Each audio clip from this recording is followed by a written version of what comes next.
बच्चों नमस्कार। आप सभी का हमारे यूट्यूब चैनल मैथ शिक्षण समर्पित पर हार्दिक स्वागत है। आज हम आपकी कक्षा 8वीं अध्याय 9 क्षेत्रमिति के प्रयास कीजिए। उदाहरण नंबर 8 से 11 व प्रश्नावली 9.3 के सभी सवालों को किस प्रकार हल करें, इस पर चर्चा करेंगे। आइए सबसे पहले हम चर्चा कर लेते हैं आपके प्रयास कीजिए पर। अब हम चर्चा करते हैं आपके प्रयास कीजिए। प्रयास कीजिए में क्या करें, निम्नलिखित घनाभों का आयतन ज्ञात कीजिए। हमें घनाभ दे रखे हैं, इनका हमें क्या ज्ञात करना है, आयतन। तो लिखते हैं क्या, घनाभ में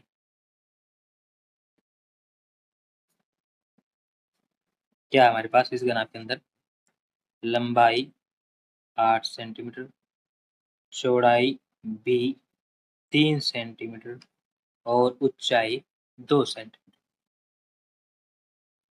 ठीक है, यदि आप चाहें तो इसका चित्रण कर सकते हैं। इस प्रकार से इसका चित्रण है 3 सेंटीमीटर, 8 सेंटीमीटर, 2 सेंटीमीटर। ठीक है ये बच्चों, अब क्या निकालना है इसके, हमें आयतन। तो देंगे आयतन, आयतन का सूत्र क्या है बच्चों हमारे पास, लंबाई गुणा चौड़ाई गुणा ऊंचाई, एल बी एच। तो 8 गुणा 3 गुणा 2 कितना जाएगा, 8 3 24 दूनी 48 सेंटीमीटर की 3 या 48 घन सेंटीमीटर। ठीक है ये जाएगा। अब दूसरी क्या करते हैं, इसकी बात करते हैं।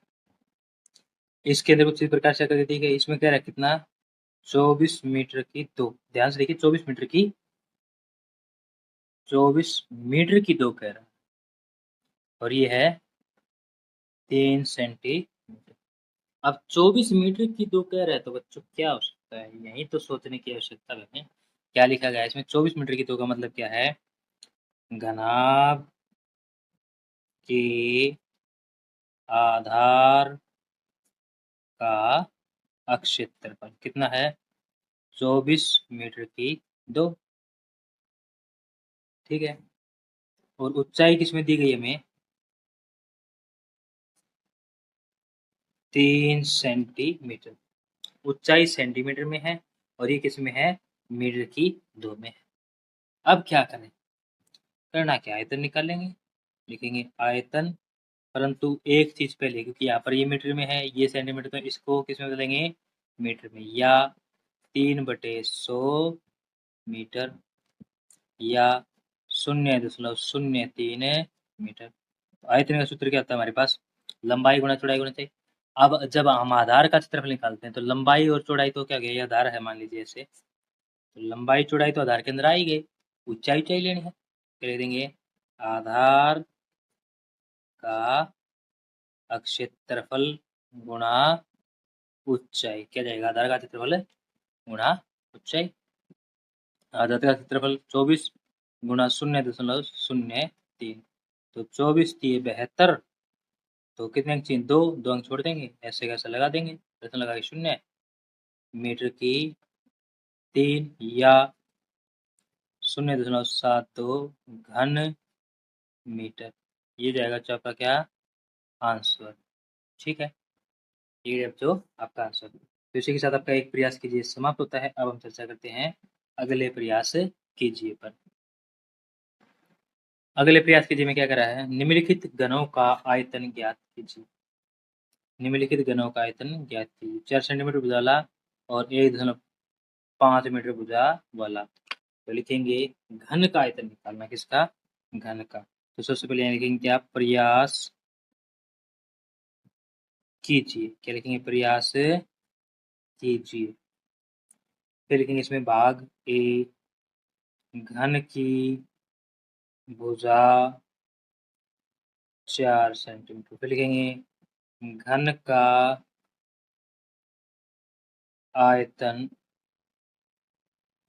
बराबर है 1/3, क्यों क्या होता है, आयतन का सूत्र क्या होता है, 1/3 कहें या भुजा की 3 कहें, तो यानी कि 4/3। तात्पर्य है 4 गुणा 4 गुणा 4, 4 चौके 16 चौके, जाएगा 4 गुणा 4 गुणा 4, 4 चौके 16 चौके 64 सेंटीमीटर की 3 या 64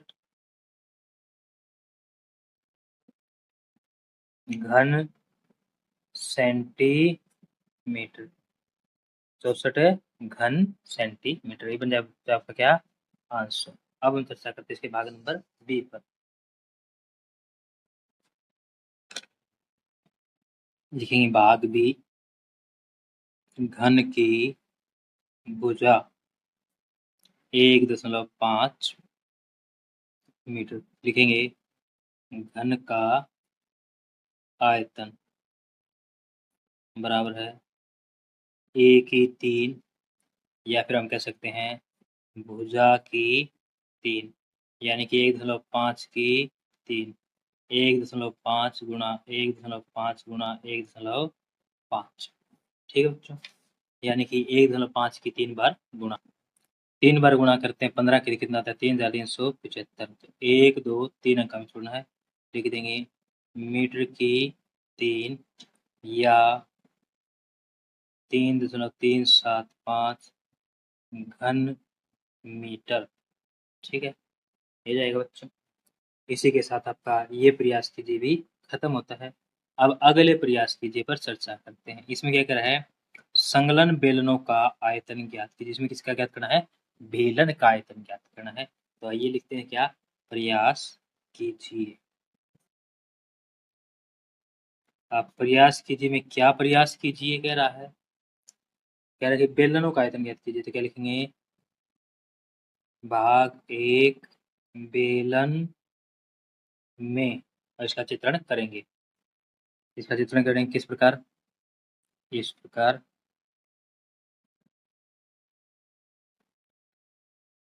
ये हमारे पास चित्र, ये कितना है 10 सेंटीमीटर, ये कितना है 7 सेंटीमीटर। अब ये जो हमारे पास 7 सेंटीमीटर बचे, कि इसकी त्रिज्या है, देखिए इसने आधा दिखा रखा है चित्र के अंदर, देखिए आधा दिखा के रखा है, समझ क्या है, त्रिज्या दे रखी है, पूरा दे देता था क्या था व्यास। तो क्या लिखेंगे, बेलन में त्रिज्या 7 सेंटीमीटर, ऊंचाई कहें चाहे आप, लंबाई कहें इसकी कितनी है, ये 10 सेंटीमीटर। हमें निकालना क्या इसका आयतन, तो लिखेंगे आयतन, आयतन के अंदर आयतन का सूत्र लगाएंगे। आयतन का सूत्र क्या बचा हमारे पास, पाई आर की 2h। मैंने आपको बताया था कैसे बनता है सूत्र ये। यदि आपने हमारा सूत्र बनाने वाली वीडियो नहीं देखी है तो प्लीज पहले वो वीडियो देख लीजिए, ताकि आपको समझ में आ जाए किस प्रकार सूत्र बनते हैं, किस प्रकार से सवालों को हल करना है। तो पाई 22/7, पाई का मान कुछ नहीं तो 22/7 लेंगे। आर त्रिज्या की 2, 7 गुणा 7, आर की 2 है ना, तो इसका मतलब क्या है, 7 को 2 बार लिख दीजिए। एच 10, 7 से कट जाएगा 7, 22×7 = 154 गुणा 10 1,540 सेंटीमीटर की 3 या 1,540 घन सेंटीमीटर। ठीक है बच्चों, ये हो जाएगा हमारा क्या, इसका भाग 1 का आंसर। अब हम चर्चा करते हैं इसके भाग 2 पर। भाग 2 में बच्चों हमसे क्या कह रहा है, भाग 2 में कह रहा है इस प्रकार दिया था, देखिए आपको चित्रण बनाते हैं पहले हम इसका। ये प्रकार से चित्र दिया गया हमें, इसको नीचे से इसने क्या कर दिया, से डायरेक्ट रखा है। इसमें क्या लिख रखा है, यहाँ पर 250 मीटर की 2, और ये कह रखा क्या, सिर्फ 2 मीटर। ठीक है बच्चों, यही है।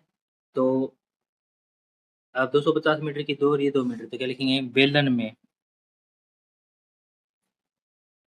क्या ये इसका आधार, आधार का मीटर की 2 क्या होगा, क्षेत्रफल 250 मीटर की 2, और ये क्या इसकी ऊंचाई, तो ले देंगे ऊंचाई बराबर है 2 मीटर।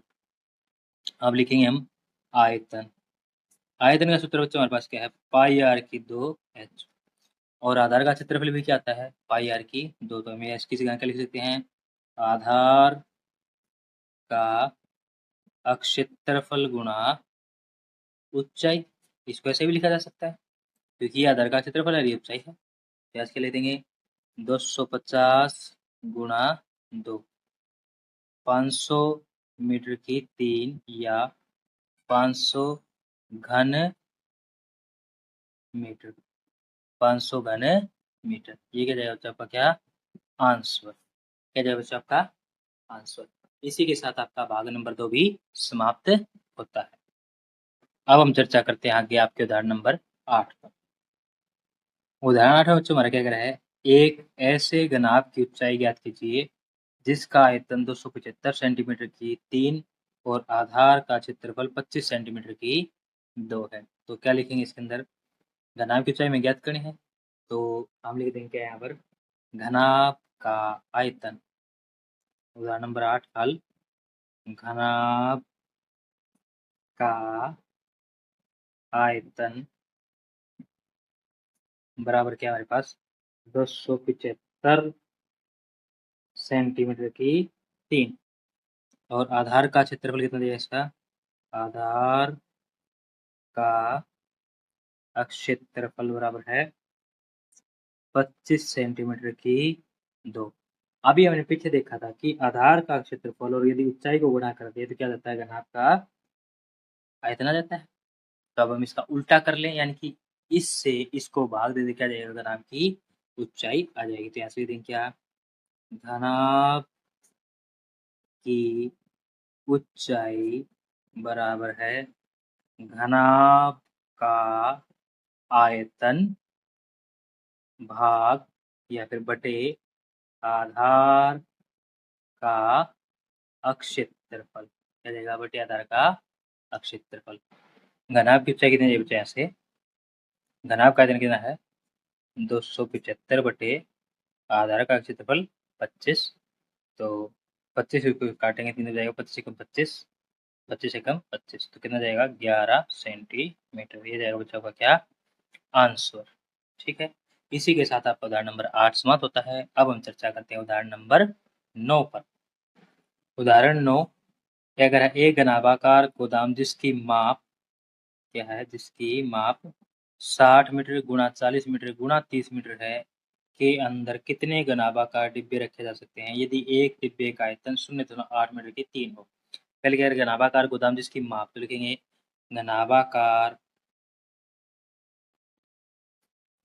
गोदाम में माप दे रखी, तो लंबाई चौड़ाई और ऊंचाई में होगी, कितना है 60 मीटर 40 मीटर 30 मीटर। कितने घनाभाकार डिब्बे रखे जा सकते हैं, किसके घनाभ के आकार के डिब्बे रखने हैं यदि एक डिब्बे का आयतन 0.8 मीटर की 3 हो। तो सबसे पहले क्या लिखेंगे हम, गोदाम का क्या निकाल लेंगे, आयतन निकाल लेंगे। यहाँ से लिखेंगे आयतन बराबर है क्या जाएगा, लंबाई गुणा चौड़ाई गुणा ऊंचाई, 60 गुणा 40 गुणा 30। यहाँ से क्या बन जाएगा बच्चों, यहाँ लिख देते हैं आपके लिए, 4 3 12, 12 चौके सॉरी 4 3 12, 12 छक्के 72, 1 2 3 मीटर की 3 या 72,000 घन मीटर। ठीक है बच्चों, ये हो जाएगा। अब करें एक डिब्बे का आयतन 0.8 मीटर की 3 है, तो लिखेंगे 0.8 मीटर की 3 में जितने डिब्बे आते हैं बराबर एक डिब्बा। अब 1 मीटर की 3 में जितने डिब्बे आते हैं बराबर 1/0.8, या क्या लिख सकते हैं 1/8/10। तो जगह 1 गुणा 10/8, काट देते इसको, 2 चौके 8, 2 पंजे 10, 5/4 डिब्बे ये आएंगे, ये आएंगे बच्चों। ठीक है, अब हमें निकालना कितना है 72,000, तो लिख देंगे 72,000 मीटर की 3 में जितने डिब्बे आएंगे, कितना जाएगा बच्चों 5/4 गुणा 72,000, तो 4 से काट देंगे, 4 एकम 4, 4 अठे 32, 3 जीरो की 3 जीरो 18, 18 गुणा 5 90, 3 जीरो की 3 जीरो, कितने डिब्बे आ गए बच्चों? 90,000 डिब्बे आ जाएंगे। ये हो जाएगा आपका आंसर। क्या जाएगा बच्चों आपका आंसर? ठीक है, इसी के साथ आपका उदाहरण नंबर 9 समाप्त होता है। अब हम चर्चा करेंगे बच्चों आपके उदाहरण नंबर 10 पर। इसमें क्या करें? उदाहरण नंबर 10 में 14 सेंटीमीटर चौड़ाई वाले एक आयताकार कागज को चौड़ाई के अनुदिश मोड़कर, यहाँ पर थोड़ा मिस प्रिंट हो रखा है बच्चों, चौड़ाई आयताकार है, ठीक है। आयताकार 14 सेंटीमीटर चौड़ाई वाले एक आयताकार कागज को चौड़ाई के अनुदिश मोड़कर 20 सेंटीमीटर त्रिज्या वाला एक बेलन बना जाता है। क्या बना जाता है?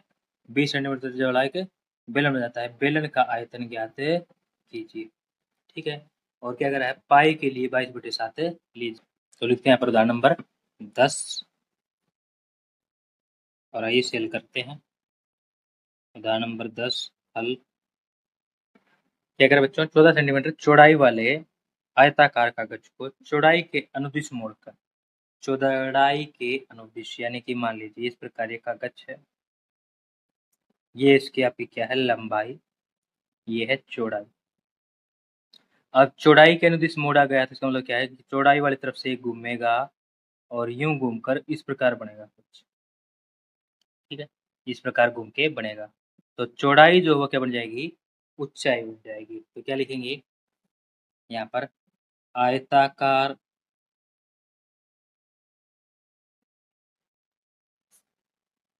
कागज की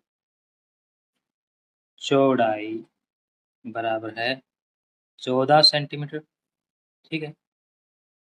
आप क्या लिखेंगे? बेलन की ऊंचाई बराबर है कागज की चौड़ाई, ठीक है। कारण लिख देंगे क्योंकि कागज को चौड़ाई के अनुदिश मोड़कर बेलन बनाया गया है।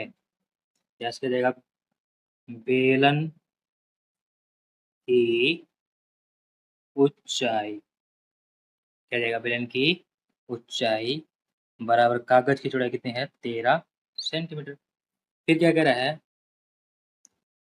20 सेंटीमीटर त्रिज्या, तो लिखेंगे बेलन की त्रिज्या कितनी है? 20 सेंटीमीटर, ठीक है। अब क्या लिखेंगे? बेलन का आयतन, बेलन का आयतन बराबर है, क्या जाएगा? पाई आर की 2h, ये होगा। पाई का मान 22/7, आर की 2 यानी कि त्रिज्या को 2 बार लिख दिया जाए, ये होगा, गुणा h 20, 7 दूनी 14, ठीक है। तो यहाँ से बन जाएगा 2 दूनी 4 और 22 चौके 88, 88 की गुणा किससे कर दें हम? 14 से। फिर 12,320 सेंटीमीटर की 3 या 12,320 घन सेंटीमीटर, ठीक है बच्चों। ये जाएगा आपका क्या? आंसर। क्या बन जाए बच्चों? आंसर, ठीक है। इसी के साथ आपका उदाहरण नंबर 10 समाप्त होता है। अब हम चर्चा करते हैं आपके उदाहरण नंबर 11 पर। उदाहरण नंबर 11 बच्चों से क्या कह रहा है? उदाहरण नंबर 11 में कह रहा है कि 11 गुणा 4 सेंटीमीटर माप वाले आयताकार कागज के टुकड़े को बिना अति व्यापन किए, यानी कि बिना कुछ फैलाए डलाए, 4 सेंटीमीटर ऊंचाई वाला बेलन में जाता है। बेलन का आयतन ज्ञात कीजिए। बेलन का हमें क्या ज्ञात करना है? आयतन ज्ञात करना, ठीक है। तो आइए इसको करते हैं हल। लिखते हैं उदाहरण नंबर 11 हल।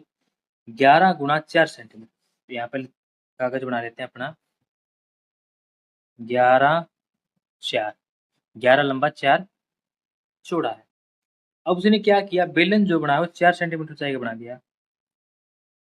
इस प्रकार जो बेलन बना है ये 4 सेंटीमीटर ऊंचाई का बन गया। तो इसका मतलब ये क्या हो गया हमारा, ये जो है ये लंबाई जो है यही गोल होकर क्या बनेगी इसकी परिधि।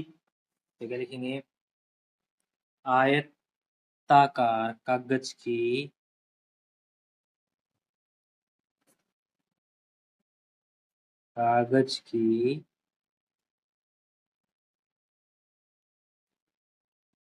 चौड़ाई बराबर 4 सेंटीमीटर, आयताकार कागज की लंबाई बराबर 11 सेंटीमीटर। इसके अंदर क्या लिखेंगे, आधार की परिधि बराबर है आयताकार कागज की लंबाई। ठीक है, क्या लिखेंगे इसके अंदर अब, बेलन के आधार की परिधि, बेलन के आधार की परिधि बराबर है किसके बच्चों, आयताकार कागज की क्या बच्चों लंबाई। आयताकार कागज की लंबाई के बराबर क्या है, बेलन की परिधि है। अब यहां से क्या है, अब बेलन की परिधि आयताकार कागज की लंबाई के बराबर है, तो लिख देंगे यहाँ से बेलन की परिधि कितना आता है, बेलन की परिधि 2 पाई आर बराबर है आयताकार कागज की लंबाई 11। ठीक है, चलो लिख दिया। अब 2 गुणा पाई का मान 22/7 गुणा आर बराबर है 11, तो वही हो जाएगा 44/7 गुणा आर बराबर है 11। अब यहाँ से क्या कर देंगे, आर बराबर है 11 भाग 44/7, आर बराबर है 11 गुणा 7/44। यदि अंश बटे हर वाली संख्या भाग में है तो उसी के साथ इस प्रकार हम करते हैं।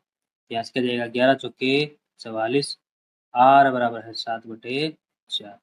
तो हमारे पास त्रिज्या कितनी आ गई, 7/4। लिख देंगे बेलन की त्रिज्या 7/4, किसमें बच्चा हमारा ये सेंटीमीटर में, किसमें है सेंटीमीटर में। ऊंचाई हमारे पास है ही, हमें निकालना क्या बेलन का आयतन, तो लिख देंगे यहाँ पर क्या, बेलन का आयतन, बेलन का आयतन। तो बेलन के आयतन का क्या सूत्र बच्चे हमारे पास, हमारे पास सूत्र है आयतन का पाई आर की 2h।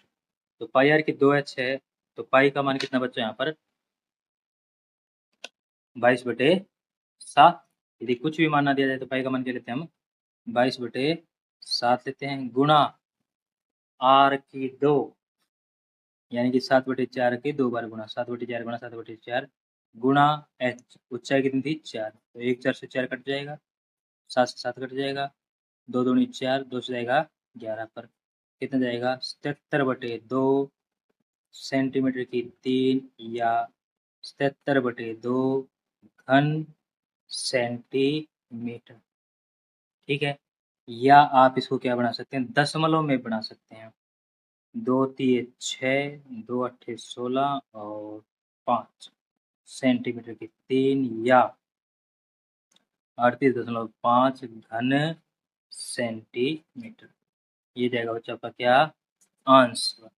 ठीक है बच्चों, इसी के साथ आपका जो है उदाहरण नंबर 11 समाप्त होता है। अब हम चर्चा करेंगे आपकी प्रश्नावली 9.3 पर। प्रश्नावली 9.3 सवाल नंबर 1 में बच्चों से क्या कह रहा है, आपको एक बेलनाकार टैंक देने में इसमें से किस परिस्थिति में आप उसका क्षेत्रफल ज्ञात करेंगे, किस परिस्थिति में उसका आयतन। यह ज्ञात करने के लिए इसमें कितना पानी रखा जा सकता है। हमारे पास क्या बच्चों बेलनाकार टैंक है, इसके अंदर मेरे को क्या डालना, पानी डालना है जी। पानी अंदर आएगा तो इसका क्या मैं निकालूंगा, क्या निकालेंगे हम आयतन। क्या लिखेंगे आयतन। भाग बी, इसका प्लास्टर भरने के लिए वांछित सीमेंट की बोरियों की संख्या इसका प्लास्टर भरने के लिए।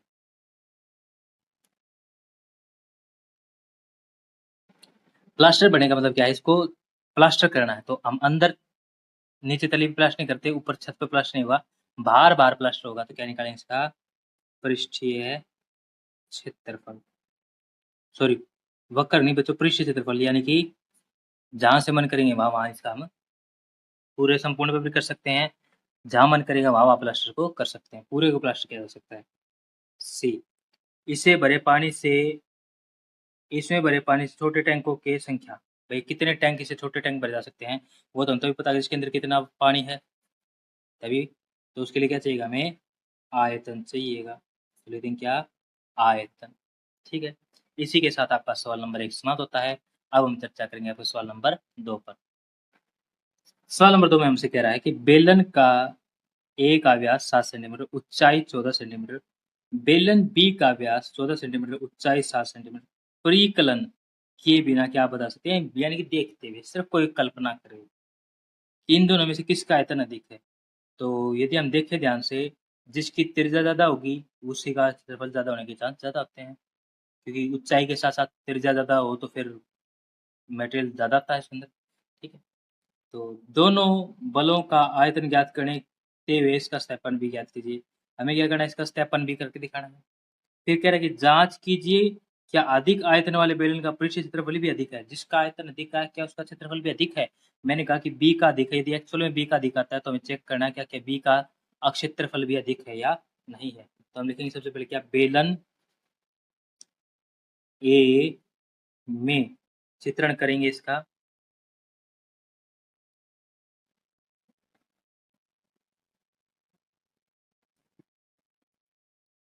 ये आपका बेलन ए कितना है 14 सेंटीमीटर 7 सेंटीमीटर, ठीक है। तो क्या लिखेंगे इसमें, बेलन ए में व्यास कितना है 7 सेंटीमीटर, त्रिज्या कितनी जाएगी 7/2 सेंटीमीटर, ऊंचाई 14 सेंटीमीटर, लिखेंगे ऊंचाई 14 सेंटीमीटर।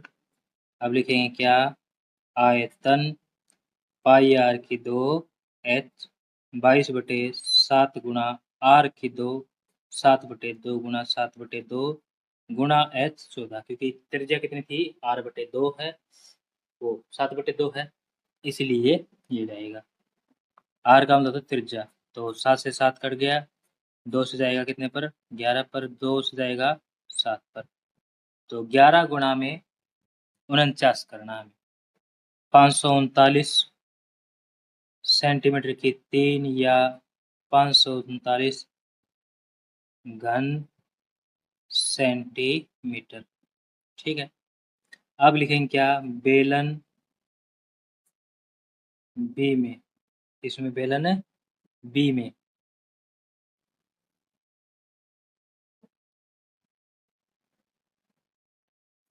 बेलन बी में क्या होगा भाई, इस प्रकार क्या करती है, चित्रण हमने कर लिया आपके लिए, ठीक है। यह कर दिया कि देखिए क्या दिखा रखा है, ये 14 सेंटीमीटर 7 सेंटीमीटर, तो क्या लिखेंगे बेलन बी में क्या है, व्यास 14 सेंटीमीटर, त्रिज्या 14/2 बराबर है 7 सेंटीमीटर, क्योंकि 2 से भाग करेंगे तो 7 ही आएगा। फिर ऊंचाई 7 सेंटीमीटर है। अब यहाँ से क्या निकाल देंगे इसमें, आयतन कितना होगा, वही पाई आर की 2h वाला सूत्र लगेगा, तो क्या जाएगा 22/7 गुणा आर की 2 7 गुणा 7, क्योंकि त्रिज्या कितनी है 7, गुणा ऊंचाई जो कि क्या है 7, अब क्या जाएगा 49 गुणा कितना जाएगा 22, कितना जाएगा 1078 सेंटीमीटर की 3 या 1078 घन सेंटीमीटर, 1078 घन सेंटीमीटर, ठीक है बच्चों, ये हो जाएगा हमारे पास। ये हो गया बच्चों इसका क्या आयतन। तो अब पूछा है कि सत्यापन कीजिए कि दोनों बेलन में से आयतन किसका अधिक है। तो लिखेंगे बेलन बी का आयतन अधिक है। ठीक है, अब कह रहा है जिसका आयतन अधिक है क्या उसका पृष्ठीय क्षेत्रफल भी अधिक है। तो हम क्या निकालेंगे यहाँ पर इसका, अब इसमें लिख देंगे क्या पृष्ठीय क्षेत्रफल। पृष्ठीय क्षेत्रफल की बात कही तो इसका मतलब क्या कहना चाह रहा है कि संपूर्ण पृष्ठीय क्षेत्रफल की बात कर रहा है। क्या जाएगा ऐसे 2 पाई r h प्लस r। तो इसको करते हैं हल। पृष्ठीय क्षेत्रफल क्या होता है 2 पाई r। अब 2 पाई r होता है तो यहाँ से क्या लिख देंगे 2 गुणा पाई का मान 22/7 गुणा r। r कितना बच्चा हमारे पास इसके अंदर 7 है, गुणा h 7 है, फिर r भी 7 है। 7 से 7 कट जाएगा, 22×44 गुणा 7 7 14, 14 चौके 56, ऐसे लग जाएगी 5, 14 चौके 56 और 5 59, 596 सेंटीमीटर की 2 या 596 वर्ग सेंटीमीटर। ठीक है, अब ये तो क्या है बेलन बी का क्षेत्रफल लिखेंगे। बेलन ए का पृष्ठीय क्षेत्रफल, बेलन ए का पृष्ठीय क्षेत्रफल कितना जाएगा बच्चों ये रहेगा हमारे पास बेलन ए का पृष्ठीय क्षेत्रफल निकालना हमें। इसका सूत्र क्या रहेगा भाई 2 पाई r h प्लस r। तो 2 गुणा पाई का मान 22/7 गुणा r था इसके अंदर हमारे पास कितना बच्चों 7/2 गुणा h 7 था जमा 7/2। नहीं h 7 नहीं था बच्चों, इसके अंदर था h 14, h था 14। तो 2 से 2 कट जाएगा, 7 से 7 कट जाएगा, 22 गुणा, अब इसका लेना पड़ेगा हमें लघुत्तम लेना पड़ेगा, लघुत्तम आ जाएगा 2। तो इसके नीचे कुछ नहीं था, एक, एक से 2 पर भाग करेंगे 2 14 दूनी 28 जमा 2 से 2 पर करेंगे तो 1, तो 7 का 7।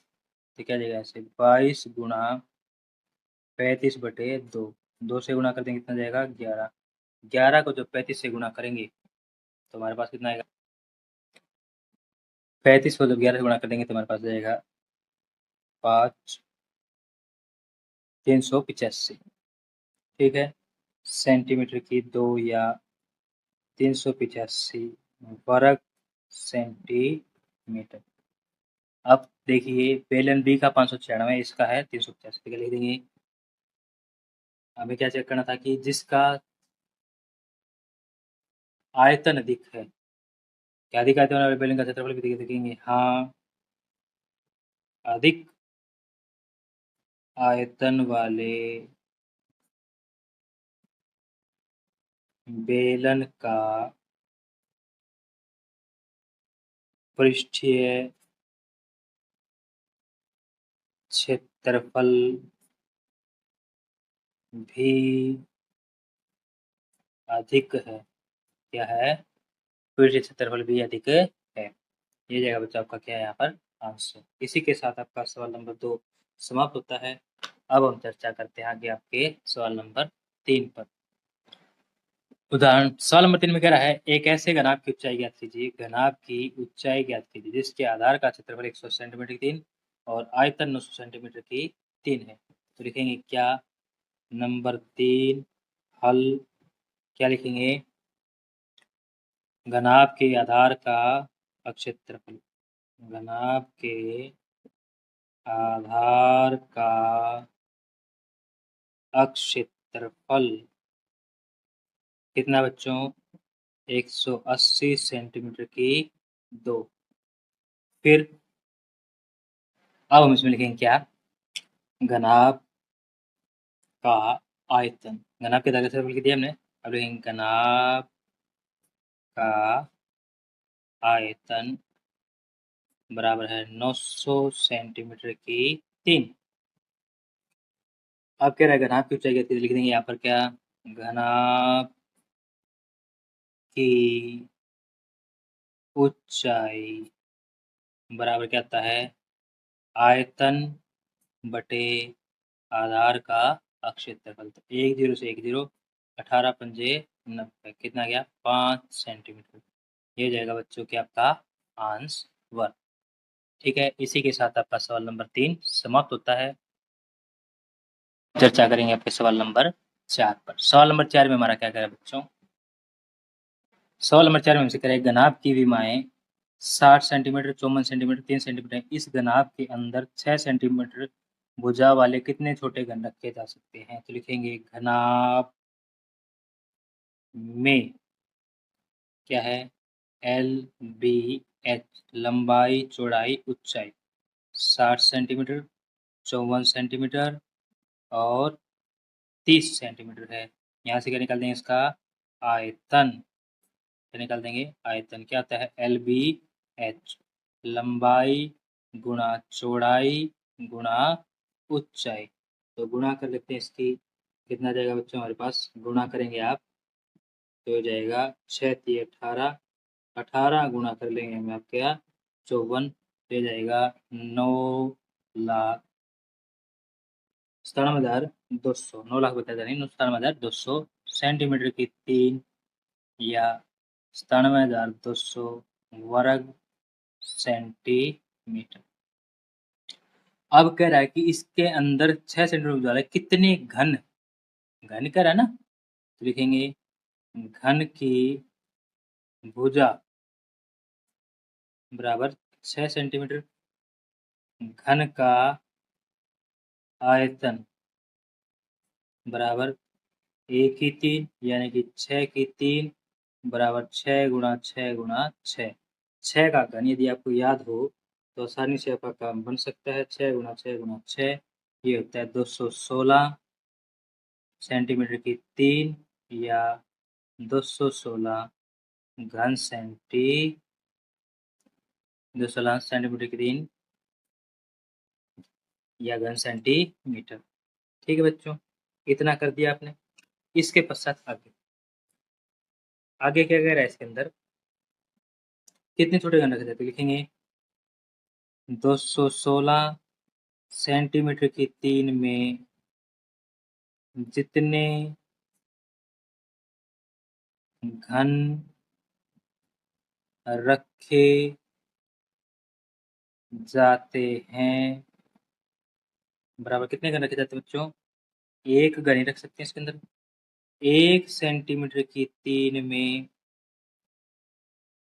जितने घन रखे जाते हैं बराबर है एक घन के भाग में एक आ जाएगा 1/216 घन। हमें रखना कितना है? 97,200 सेंटीमीटर की 3 में, तो लिख देंगे 97,200 सेंटीमीटर की 3 में जितने घन रखे जाते हैं क्या जाएगा? 1/216 गुणा 97,200। 216 से 97,200 पर भाग कर देंगे। 216 से जब इसको भाग करेंगे आप तो कितने पर जाएगा? ये जाएगा 450। तो आपका आ जाएगा बराबर 450 घन। ये बन जाएगा बच्चों का क्या? आंसर। ठीक है, इसी के साथ आपका सवाल नंबर 4 समाप्त होता है। अब हम चर्चा करते हैं आपके सवाल नंबर 5 पर। सवाल नंबर 5। सवाल नंबर 5 में कह रहा है एक ऐसे बेलन की ऊंचाई ज्ञात कीजिए जिसका आयतन 1.5 4 मीटर की 3 और जिसके आधार का व्यास 140 सेंटीमीटर की। तो क्या लिखेंगे? किसका ज्ञात करना है? बेलन की ऊंचाई ज्ञात करनी है। तो क्या लिखेंगे? बेलन का आयतन 1.54 मीटर की 3 या 154/100 मीटर की 3। ठीक है बच्चों, अब इसके आधार का व्यास लिखेंगे। आधार का व्यास बराबर है 140 सेंटीमीटर। आधार की त्रिज्या 140/2 70 सेंटीमीटर या सेंटीमीटर क्या बना देंगे? मीटर 70/100 बराबर 0.7 मीटर, 0.7 मीटर। हमें ज्ञात क्या करनी है, इसकी ऊंचाई ज्ञात करनी है। तो क्या करेंगे इसमें, माना बेलन की ऊंचाई कितनी है, h मीटर। अब यहाँ से बेलन का आयतन क्या जाएगा, 2 पाई, सॉरी 2 पाई नहीं, पाई आर की 2h, ये सूत्र होता है। तो इसमें क्या रखेंगे, पाई का मान 22/7 गुणा आर की 2, 0.7 गुणा 0.7 गुणा एच ही रहेगा, 7 से 0.1 पर चला जाएगा। अब क्या कर देंगे, इसकी गुणा कर देंगे, 22 सत्ते 154, 22 सत्ते 154 होता है। 1 1 2 1.54 सेंट एच 1.54 एच सेंटीमीटर की 3, ठीक है। अब क्या कर देंगे यहाँ से, प्रश्नानुसार, प्रश्नानुसार में क्या लिख देंगे, जो हमारा आया है 1.54 एच, उसी को कर देंगे दूसरे से 1.54 जो इसने हमें दिया है, ठीक है। दोनों को बराबर रख देंगे और यहाँ से क्या निकाल देंगे, एच का मान निकाल देंगे। क्या जाएगा, एच बराबर है 1.54/1.54, एक जैसा है तो कट जाए, कितने आएगा 1। एच बराबर है 1, अतः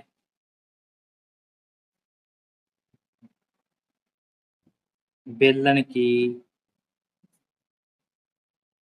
ऊंचाई बराबर है 1 मीटर, या 1 मीटर। ये क्या बन जाएगा बच्चा, आपका आंसर। इसी के साथ आपका सवाल नंबर 5 समाप्त होता है। अब हम चर्चा करते हैं आपके सवाल नंबर 6 पर। नंबर 6 में कह रहा है, एक दूध का टैंक बेलन के आकार का है जिसकी त्रिज्या 1.5 मीटर और लंबाई 7 मीटर है। इस टैंक में भरे जा सकने वाले दूध की मात्रा लीटर में ज्ञात कीजिए। क्या कह रहा है, बेलनाकार टैंक के आकार का, बेलन के आकार का, ठीक है। त्रिज्या तो लिखेंगे, दूध के टैंक में क्या है, त्रिज्या कितनी है, 1.5 मीटर, लंबाई कहें चाहे ऊंचाई कितनी है, 7 मीटर। अब हम क्या निकाल देंगे, इसका आयतन। क्या निकाल देंगे, आयतन, क्योंकि जब तक आयतन नहीं आएगा तब तक हम इसको उसमें नहीं बदल सकते, किसी बच्चों लीटर में नहीं बदल सकते जब तक आयतन नहीं आएगा, इसलिए आयतन निकालना हमारे लिए क्या है, आवश्यक रहेगा। आयतन का सूत्र क्या होता है बच्चों, पाई आर की 2h। तो पाई का मान यदि कुछ नहीं है तो क्या दिया जाएगा, 22/7, आर 1.5 गुणा 1.5 गुणा एच 7, 7 से कट जाएगा 7, बच्चों हमारा गुणा करने के पश्चात 4950। कितने अंक चाहिए, 2 अंक चाहिए, तो 2 अंक छोड़ के दशमलव लगा देंगे। मीटर की 3 या 49.5 घन मीटर, बिना शून्य किसी भी हम लिख सकते हैं। तो ये हो जाएगा। इतना होने के पश्चात बच्चों क्या जाएगा इसके अंदर, आपका क्या निकालना है, इसके में लीटर में निकालना है। तो क्या करेंगे, ये घर मीटर है, क्या लिखें यहाँ पर, 49.5 गुणा, तो क्या 49.5 गुणा 1000। कारण, इसका कारण क्या बच्चों हमारे पास, लिख देंगे 1 मीटर की 3 बराबर 1000 लीटर, या फिर आप कह सकते हैं 1 मीटर की 3 बराबर है 1000 एल। ये मैंने आपको बताया था। इसके पीछे लगा देंगे हम क्या, लीटर। तो इसकी गुणा करेंगे इससे तो कितना जाएगा, इसकी गुणा करने पर आ जाएगा हमारे पास बच्चों कितना, ये एक अंक छोड़ के दशमलव लगा देंगे, यानी कि 4,94,000 आएगा। लेकिन हम इसको एक अंक छोड़ के दशमलव लगा के लिख देंगे क्या, लीटर, बराबर बन जाएगा 49,500 लीटर। ठीक है बच्चों, ये क्या जाएगा आपका, किसकी मात्रा, दूध के टैंक, बेलनाकार जो हमारा टैंक है उसके अंदर भरे जा सकने वाले दूध की मात्रा। तो लिख देंगे, अतः टैंक में भरे जा सकने वाले दूध की मात्रा, अतः टैंक में भरे जा सकने वाले दूध की मात्रा बराबर है 49,500 लीटर। ये क्या जाएगा बच्चा आपका, अंश। क्या बन जाएगा बच्चा आपका, अंश वर्ग। ठीक है, इसी के साथ आपका सवाल नंबर 6 समाप्त होता है। अब हम चर्चा करेंगे आपके सवाल नंबर 7 पर। सवाल नंबर 7 में हमारा कह रहा क्या, सवाल नंबर 7 में कह रहा है, यदि किसी घन के प्रत्येक किनारे को 2 गुना कर दिया जाए तो इसके पृष्ठ क्षेत्रफल में कितने गुना वृद्धि होगी, इसके आयतन में कितने गुना वृद्धि होगी। तो सबसे पहले कहते हैं, माना घन की भुजा बराबर है, हमारे पास हमें मिलेगी x इकाई। ठीक है, x इकाई। ठीक है, आप क्या निकाल देंगे यहाँ से, घन का पृष्ठीय क्षेत्रफल क्या जाएगा, 6 1 की 2, तो 6 गुणा x की 2, तो x की 2 क्या जाएगा, x की 2, तो 6 गुणा x की 2 बराबर है 6x की 2 वर्ग इकाई। ठीक है बच्चों, अब क्या करेंगे, घन का आयतन निकाल देंगे।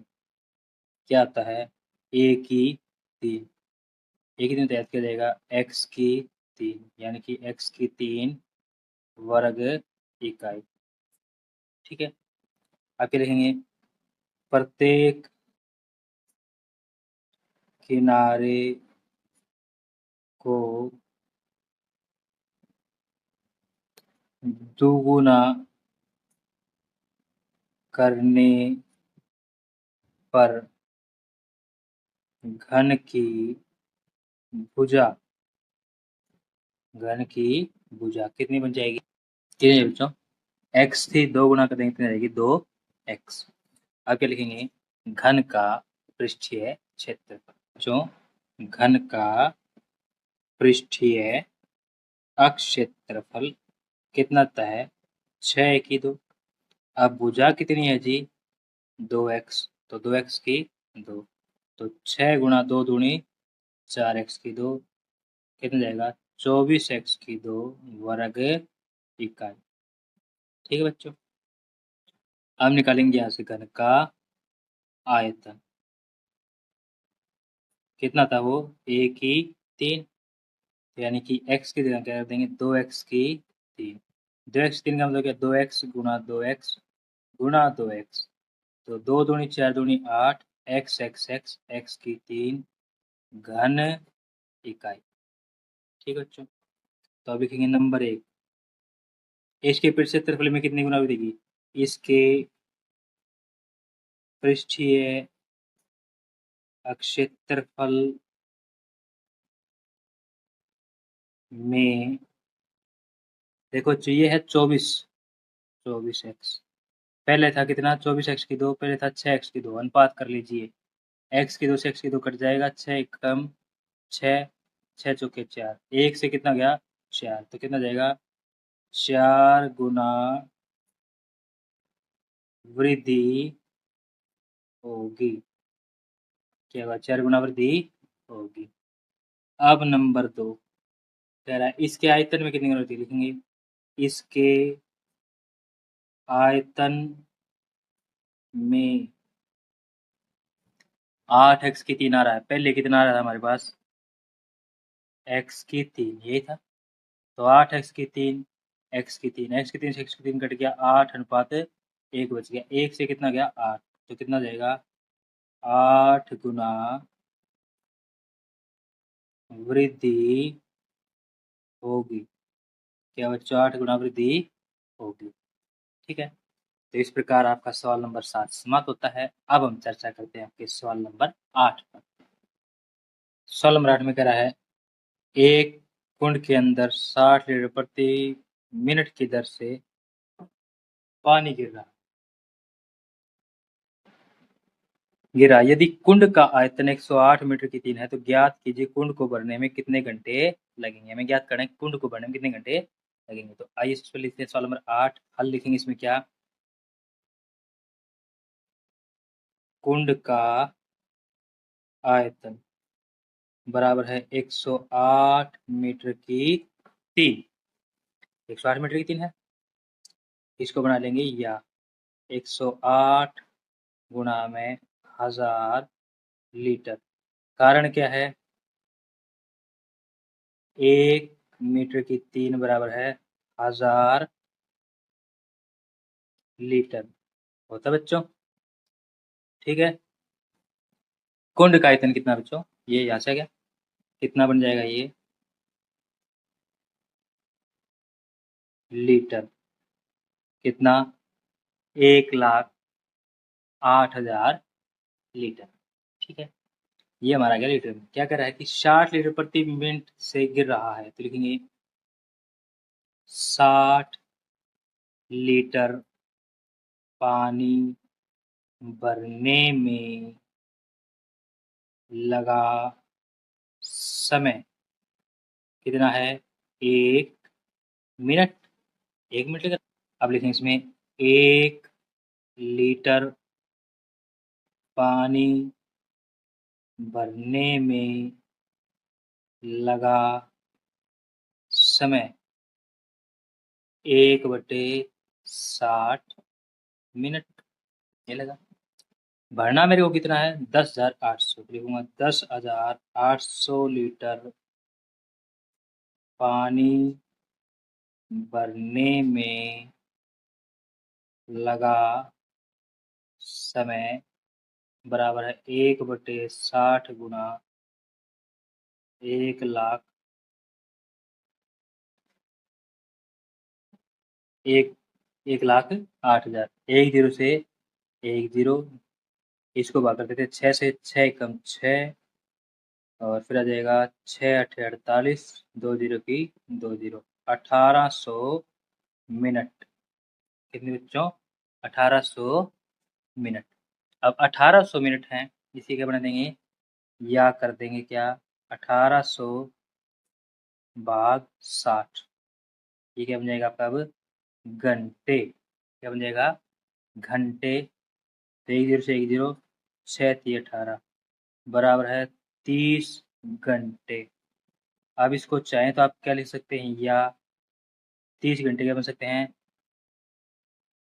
24 घंटे बराबर 1 दिन। तो क्या लिख सकते हैं इसकी जगह पे मैं 1 दिन 6 घंटे। ठीक है, आंसर आंसर आंसर तीनों में से आप जो मन चाहें वही आंसर लिखकर छोड़ सकते हैं, परंतु यहाँ पर या तो मिनट में आंसर मिलेगा आपको या फिर घंटों में। तो हम इसको घंटों में लिखेंगे, दिन में कोई नहीं लिखता बच्चों। ठीक है, तो हम इसमें क्या लिख देंगे, अतः टैंक को भरने में 30 घंटे का समय लगेगा। ठीक है बच्चों, इसी के साथ आपका सवाल नंबर 8 समाप्त होता है।